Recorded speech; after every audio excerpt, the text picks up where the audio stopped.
Leah, welcome to the show. Thanks so much for being here. Thanks for having me, Kim. It's great to be here. Let's talk about whole genome sequencing. Tell us what that is exactly. It's a good question. And I think that to give context to whole genome sequencing, like why are we even talking about this? It's because the way of the future in medicine is biotech, right? And to fully utilize progress and the way that medicine is going, the big hype is to look at your genes and have personalized care based on the presence of a gene. So if you look at sequencing your genes, that's distinct from a normal blood spot test or looking at biomarkers because you're predicting, it's like predictive medicine of what could happen in the future based on the presence or the spelling of your DNA. Okay, so now put that in layman's terms, like real simple, real simple.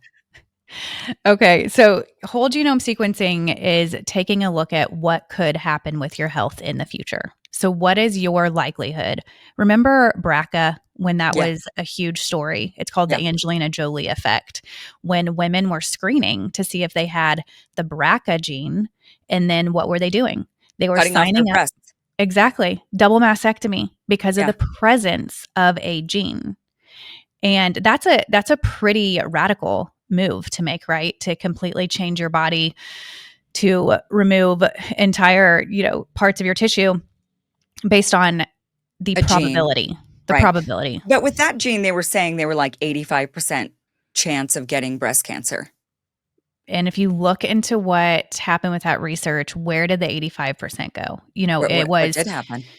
It was highly questioned. And if you look at BRCA, there might have been certain populations that were already higher risk that they were seeing this manifestation in. However, across the board, BRCA is actually protective for dozens of other things. And that's where the misnomer is kind of comes into play is the public understanding that one gene does one thing. That you can look at a single gene and turn it off with a single mechanism and there be no quote unquote off target effect or cascade of events that we wouldn't necessarily anticipate. And that is also true with the penetrance of a gene. So, penetrance is a scientific term for will this gene present the disorder or disease? How penetrant is it? And people are shocked when you tell them that there are only three disorders that they say the gene is 100% penetrant, and that's Tay Sachs dwarfism and Huntington's. And those three are said by the scientific community to be 100%. Like it's a certainty, it's not a probability. Okay. But outside of that, I mean, we could talk all day about the dozens and dozens of things that cause a gene to express itself differently across different populations, across different nutrient densities, different minerals, different. There was something in the Epic Times this morning that acknowledged that acts of kindness change your genes. If you are Mm, the one performing acts of kindness, they see cellular change. They see your DNA change based on wow. this. And so to say the presence of a gene will equal a certain event is highly unknown and highly experimental. Okay, so basically, whole genome sequencing is figuring out, okay, what's in your genetics and what are you, Mhm. what are you, and I would think that there's thousands of things in our genetics. And like you said, many of these things don't ever express, they don't ever show up. It's like, yes, I'm half my mother and half my father. And sure, maybe I inherited some genes from both that maybe I don't like, some traits that maybe I don't like. Whether or not those will actually pop up, right, is Mhm. we have to wait to see, I would We have think. right, and I think that people have a strong narrative in their head that, of course, Leah, things run in your family. I mean, your weight gain runs in the family, diabetes runs in the family, cancer runs in the family, and that can be true, but the question is why? Is it really the genetic thing, or is it how we were trained to eat, sleep, breathe, live, interact with each other? Our thought life, is so indicative of what happens. I mean, was it Henry Ford that said, "If you think you are, you think you aren't, so you are"? I mean, it's literally true. If you look at, for example, the nocebo effect. Have you heard of nocebo? Mm-mm. It's so placebo effect is something Oh, positive okay. happening, right? Right, right. And the nocebo effect is, for example, I'll tell you a short story. There was an experiment done on patients who were ineligible for chemotherapy, and they weren't told they were ineligible for chemotherapy and entering into this experiment that was part of it. They were told they were getting the chemotherapy through these bags of fluid. And what happened to those patients who received the bags of fluid that were only saline solution is they lost their hair. They vomited as if they had had chemo. They even developed the sores in the mouth that you get when you have chemotherapy from getting bags of saline solution.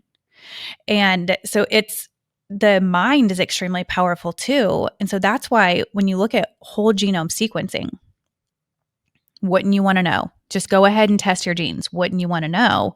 But when you're talking about someone like a newborn, what do you mean, wouldn't I want to know? Wouldn't I want to know if there's a 30, 40, 50, 60% chance that my child gets cancer? I don't know. I mean, shouldn't we plan on things going well for our children? Like, what kind of future does that build for them if we plan on them being fragile? If Right. we plan on things going wrong? Oh, If I could just only imagine. I mean, there's so many, for one, like helicopter parents or overbearing Mhm. parents, and oh, honey, you can't do that. You can't eat that because you are prone to XYZ thing. The doctor told me when you were born when we did that whole genome sequencing thing. Oh, Right. that'd be, what a life. What a life. Okay, so let's talk about this push. Well, first of all, before we get to that push, I mean, I do have to, I guess, push back a little bit on this because I feel Mhm. like I didn't I didn't manifest. I don't wanna think that I manifested my bad eyesight or my flat feet, for example. Like, I'm pretty sure I got that from my dad. So, I mean, there's no way, as a kid, I wasn't told, "Well, you're gonna have flat feet because your dad had flat feet." When my brother and sister were also prone, they have the same father, they did not get flat feet. I was the one out of Mhm. the 3 of us that did. I was the one out of the 3 of us with bad eyes also. I got his bad eyes, and they didn't get that eyesight problem. So, how do you explain that? If you've tried everything for cheek redness or breakouts and nothing works, it's not your fault. The real cause might be deeper than you think. Introducing Clear Skin Ivermectin Cream from the Wellness Company, a prescription strength dermatologist developed formula that helps reduce inflammation, balance bacteria, and restore your skin's natural glow. This triple action cream combines 3 medical grade ingredients for powerful results: azelaic acid to unclog pores and fade dark spots, metronidazole to control bacterial imbalance and redness, and ivermectin to calm irritation and eliminate skin parasites that contribute to rosacea and acne. Together, these ingredients work to reduce bumps, swelling, and redness while supporting smoother, healthier, and more radiant skin over time. Formulated and compounded in the United States, this FDA approved cream is trusted by doctors for visible and lasting results. Experience clear, confident skin with the Wellness Company's Clear Skin Ivermectin Cream. USA residents only. Head to twc.health/Kim and use code KIM to save $30 off plus free shipping. Yeah, of course. I think that if we're asking how indicative are genetics, of course there are predispositions. And the question is, are our genetics determinative or are they predisposing us to something that could happen? And I think that even even the geneticists today recognize genes are one of the least significant factors in the expression of your DNA and the expression of this, that genes are one of the least significant factors, not one of the most. That your diet, how close and how far you look on a regular basis for your eyesight, all those things play a huge role. And so I think the biggest concern comes with selling solutions before those things materialize. Mm. Okay. So with Okay. biotech being able to predict that this gene needs altered so that you avoid this bad outcome, then we have to say, all right, what is the risk? What is the benefit? And are we taking a humongous risk that may not ever have been necessary? Does that make Yeah. sense? Yeah. Yeah, it sounds like we probably are going to be doing that. So, let's talk about whole genome sequencing and the push from the National Institutes of Health to roll out this program. Are they saying they want to test every single newborn child and get their genetic profile so that then parents can, or the government or scientists can do what with that information? Hmm. So in October, NIH rolled out a program called Beacons. And the Beacons program is piloting whole genome sequencing in newborn screening so that they can identify candidates for the use of biotech, which is in most situations when you're looking at genome sequencing, it's gene therapy. And yes, they have said that the goal is for every American newborn to have whole genome sequencing. They're not saying they're going to force it upon people. However, it will be incumbent upon a mom to know what's happening and if she is or is not opting into this. And when we asked NIH, what does this look like to put whole genome sequencing, which is going to be a funnel into very risky interventions, at the first days of life connected to newborn screening. Newborn Yeah. screening is compulsory. I mean, moms don't even know it's happening sometimes. And then if they do know it's happening, it's simply because they said, sign this consent form for the use of the data. Hmm. It's not to consent for the test happening, it's for the use of the data. So, my concern is if we wrap whole genome sequencing, which is very sensitive data, very sensitive information, into the first days of life, can a quality decision even be made by a mother in that vulnerable position? Like, who is this serving? Who is benefiting? What healthy newborn is benefiting from DNA being read to the mother to list a whole bunch of probabilities of disease or dysfunction Right. later in life? Well, let's actually talk about who it would benefit. Um, and then we'll talk about how this could, where this could possibly go wrong, which I can already think of a million ways. But let's talk about, how would a doctor or a hospital talk a mom into this? I mean, it seems like it'd be pretty simple to do, actually, to say, look, we're going to be Mhm. doing just some screenings on your newborn. Congratulations. I see 10 fingers, 10 toes. Everything looks good, but we want to just run a few more tests. And, when we run these tests, we're going to find out a lot of information about your newborn. So, and then the mom said, like, what kind of information?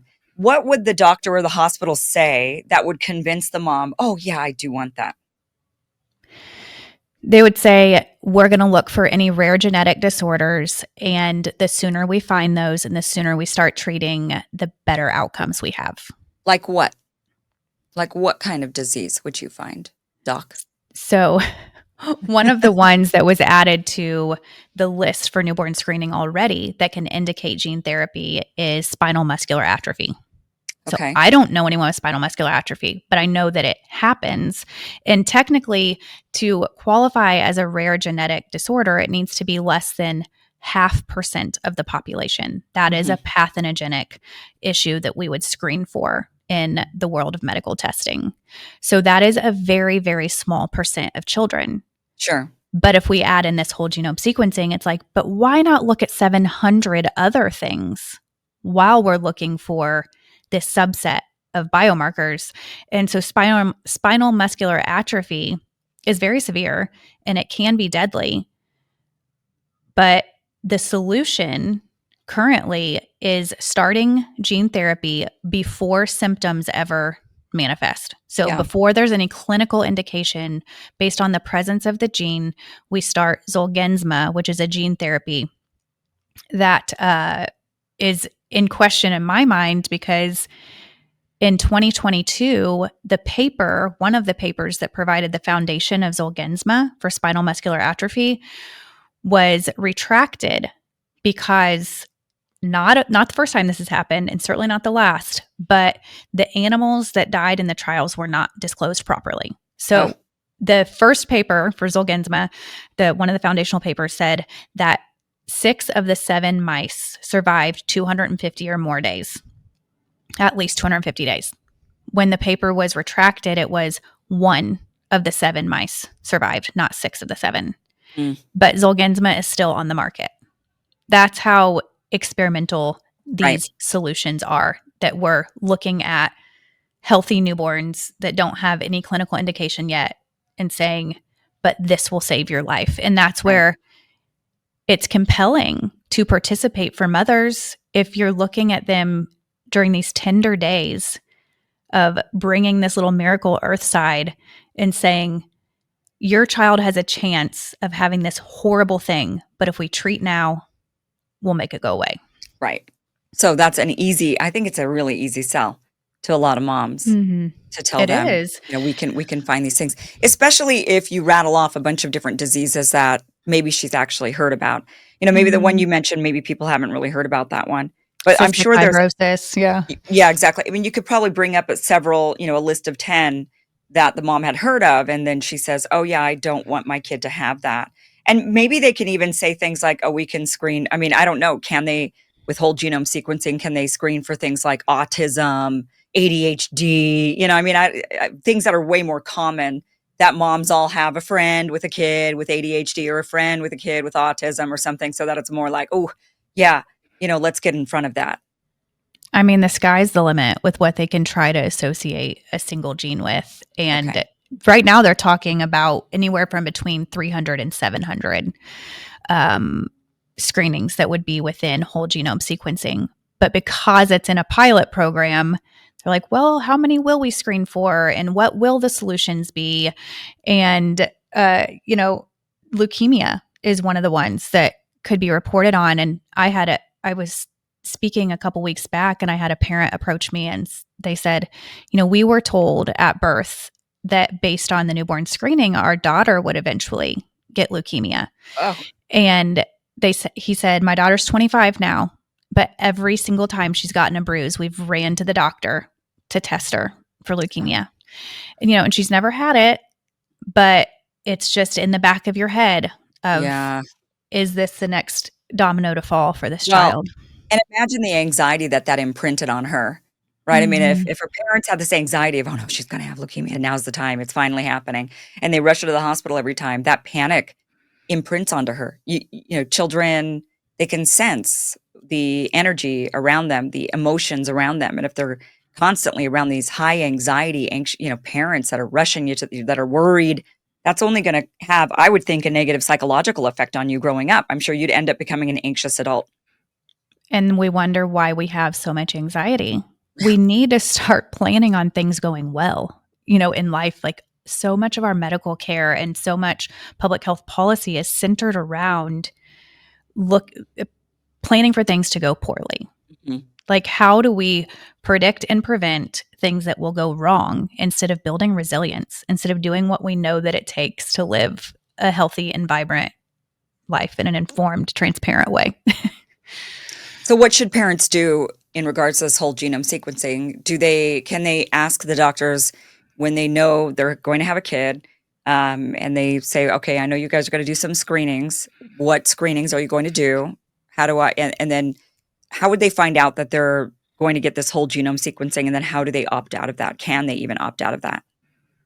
Well, in the phase that it's in right now, which I think it's significant that we're having these conversations because it's being piloted. So, in a handful of states like Florida, like Pennsylvania, these programs exist within the hospital systems, and they would say, in addition to newborn screening, we're also offering whole genome sequencing, where we can look at what might happen with your child's health that we could treat earlier before something bad happens. And they're in that phase where they are testing, and this is what the funding says, is that they are testing the parental concerns and the mother's trust, Mm. because it says this is not just about science, it's about trust, Oh, right. which if you've been a part of the whole vaccine conversation, that's the exact type of research that was done for decades, is how do we test and study and research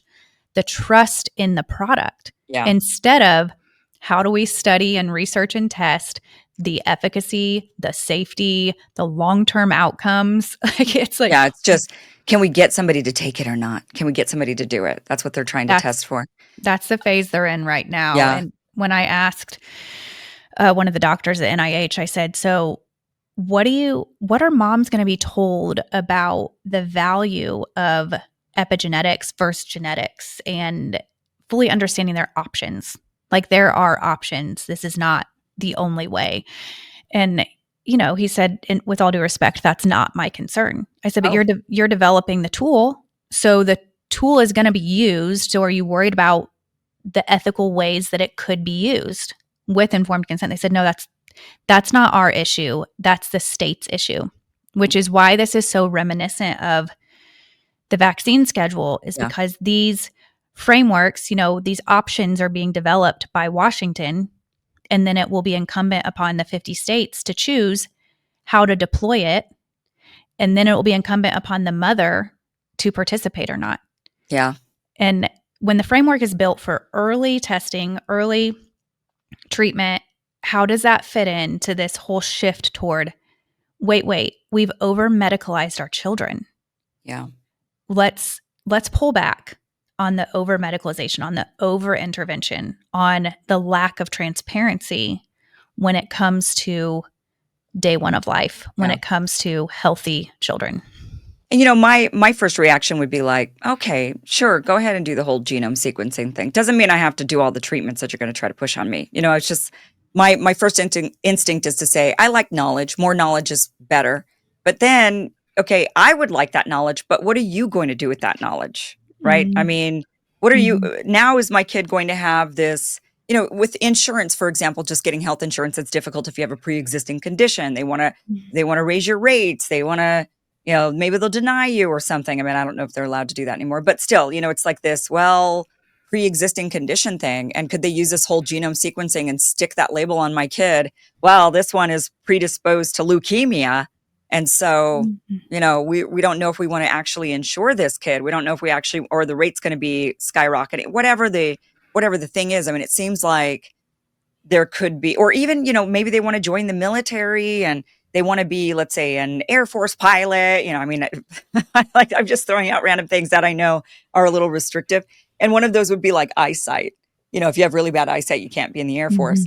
So what if the whole genome sequencing says, well, little Leah here is prone to, Mm-hmm. bad eyes, and you're like, it's 20/20 vision still. And then the Air Force is like, yeah, but we got your file, and your file says your eyesight's going to go to shit here any minute. So we don't want to we don't want to invest all this money into training you to be a pilot. I don't just things like that, right? I mean, that's just kind of what I'm thinking. Could this information follow the kid forever? And they're like, they can never escape this stupid whole genome sequencing that's following them around, and they haven't like expressed a single one of these genes that the thing said that they were going to have. Do you know what I'm saying? Like potentially.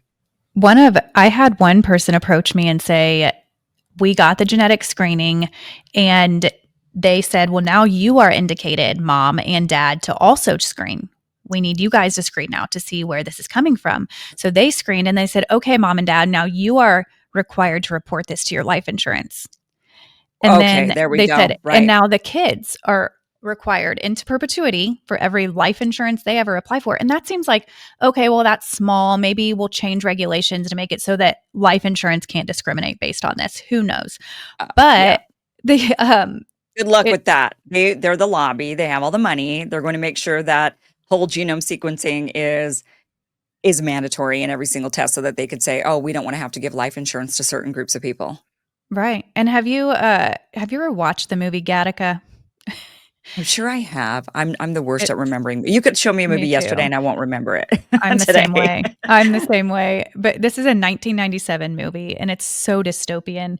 But there's a line in that movie where the main character, Jerome, says, no matter how hard I trained or how hard I studied, the best test score in the world, no matter what it was, could not overcome the blood test to go with it. So he was saying that the that the best score in the world wasn't going to matter unless he had the blood test to go with it. Right. And what kind of world are we creating? But if you look, you said, where is this information going to go? Who's going to use it? Right now, there's a bill in Congress, which lots of bills in Congress never move, never get heard, except for, if it has to do with budgeting or if it has to do with something that sunsets every 5 years or something like the ag bill. Well, there's the Newborn Screening Reauthorization Act has a clause in there that talks about building the centralized genomic database. Mm. So instead of keeping the newborn screening information at your public health department at the state level, this genomic screening would go into a national genomic database. And there's another clause in that same bill that says that this will enable them to track compliance and outcomes across a child's lifetime. Okay. If we thought vaccine passports were bad. Right. There's just couldn't they use it for good? Of course. Sure. Of course. But can it be weaponized? Yes. It's in this tech age. I mean, everything is left to the imagination. If you look at what can we do with mountains of data, very sensitive data, and AI and technology, and it's just like where are we going? Intentionally, where are we going? Thank you for watching this clip from the full Kim Iverson Show, which you can catch Monday through Friday, 2 p.m. Pacific, 5 p.m. Eastern at KimIversonShow.com. It is free for you to watch. Again, 2 p.m. Pacific, 5 p.m. Eastern, KimIversonShow.com. See you there.